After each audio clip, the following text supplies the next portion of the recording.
dijelaskan perbedaan antara pikiran, perasaan, dan kesadaran itu sendiri. Karena masih banyak teman-teman yang belum memahami secara komprehensif. Oke, mungkin saya akan agak mundur jauh dulu Mas Hendra. Terutama buat yang menyaksikan ini yang umurnya lebih dari 35 tahun. Iya, karena setelah 35 tahun, kita ini terjebak dalam habits namanya, kebiasaan. Oke. Sehingga alam bawah sadar kita sudah menjadi sebuah program.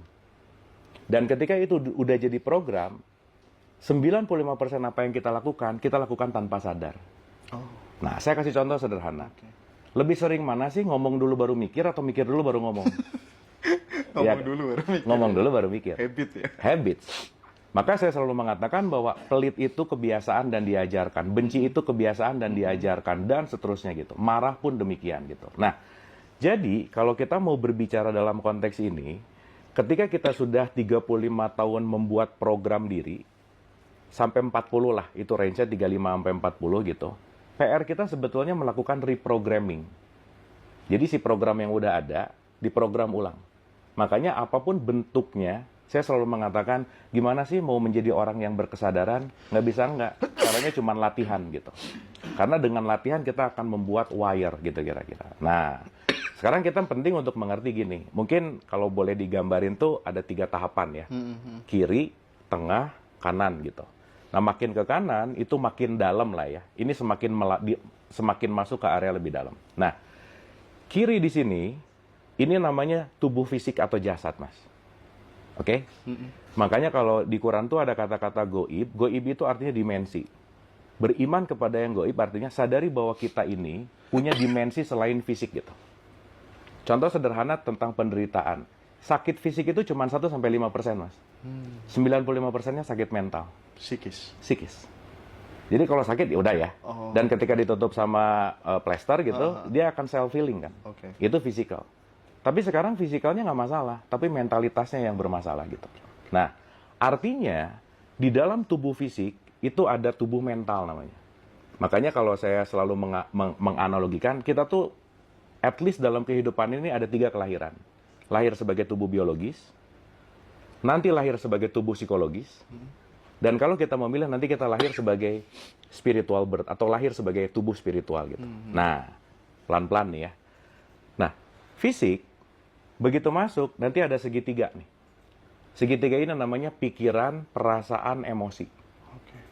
Jadi ada pikiran, ada perasaan, dan ada emosi. Fisik ya. Fisik masuk ke mental. Oke, fisik masuk ke mental. Oke. Karena pikiran, perasaan, emosi ini mempengaruhi fisik nih. Oke, siap. Nah, pikiran, perasaan, emosi ini yang kita sebut jiwa. Gitu.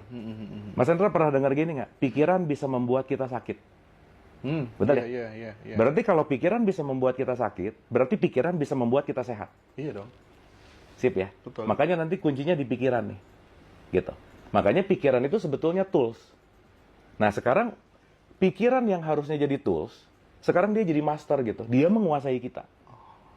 Bukan kita menggunakan pikiran, tapi kita digunakan oleh pikiran. Iya.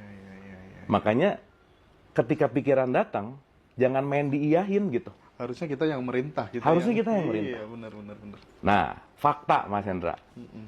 Satu hari kita tuh punya 60.000 sampai 70.000 pikiran. Satu hari. Kebayang nggak? Oke. 1 jamnya berarti kurang lebih 5.000 pikiran. Disadari atau tidak, 1 jam dari 5.000 pikiran, 75%-nya negatif thinking. Sadari aja. Kebayang nggak? 75% dari 5.000 pikiran negatif thinking. Dan 90%-nya itu pengulangan. Repetisi. Makanya orang kebanyakan bangun tidur di hari ini, bangun dengan masalah di hari yang kemarin. Masalah kemarin bangun datang dari mana? Masalah setahun lalu. Makanya kalau sekarang ada resolusi 2024, pret banget aja lah pokoknya gitu Mas Hendra.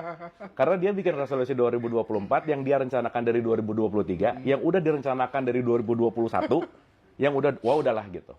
Kenapa? Karena kalau kita tidak merubah pikiran, kita tidak akan bisa merubah hidup gitu. Nah, udah ya. Jadi faktor paling kiri itu disebut jasad, ke tengah namanya jiwa, mental itu jiwa, pikiran, perasaan, emosi. Kalau jiwanya tenang, kita bisa melampaui, nah di sini yang disebut kesadaran. Inilah ruh gitu. Jadi jasad dilampaui masuk jiwa, jiwa dilampaui masuk ruh gitu. Keren. Jadi dia nanti yang akan paling dalam gitu. Makanya dia disebut sejati. Nah, segitiga itu disebut manas, Mas. Manas. Manas. Ruh ini disebut Isa. Makanya Isa itu disebut Ruhul Kudus. Maka kita ini perpaduan antara Manas dan Isa, maka disebut manusia gitu. Perpaduan antara Manas dan Isa. Yes. Makanya disebut manusia. Sip. Maka ketika kita bisa mengolah Manas, Isanya hadir. Oke, sip. Itulah nanti Isa turun gitu. Awakening. Maka Isa ini nanti simbol dari kasih sayang, welas asih, kesadaran, simbol dari kesucian, itu ada di sini gitu. Dan itu terjadi dalam diri kita semua. Dan itu terjadi di dalam diri kita gitu.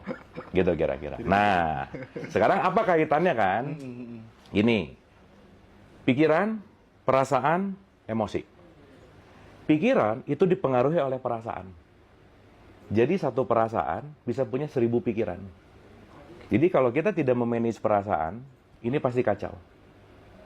Gitu. Nah, perasaan itu dipengaruhi oleh emosi. Apa itu emosi? Dalam bahasa Inggris, emosi disebut emotion, I-nya itu energi. Energy in motion. Nah, berarti ada energi, ada perasaan, ada pikiran. Nah, contoh sederhana. Kita bicara tentang manusia, Mas.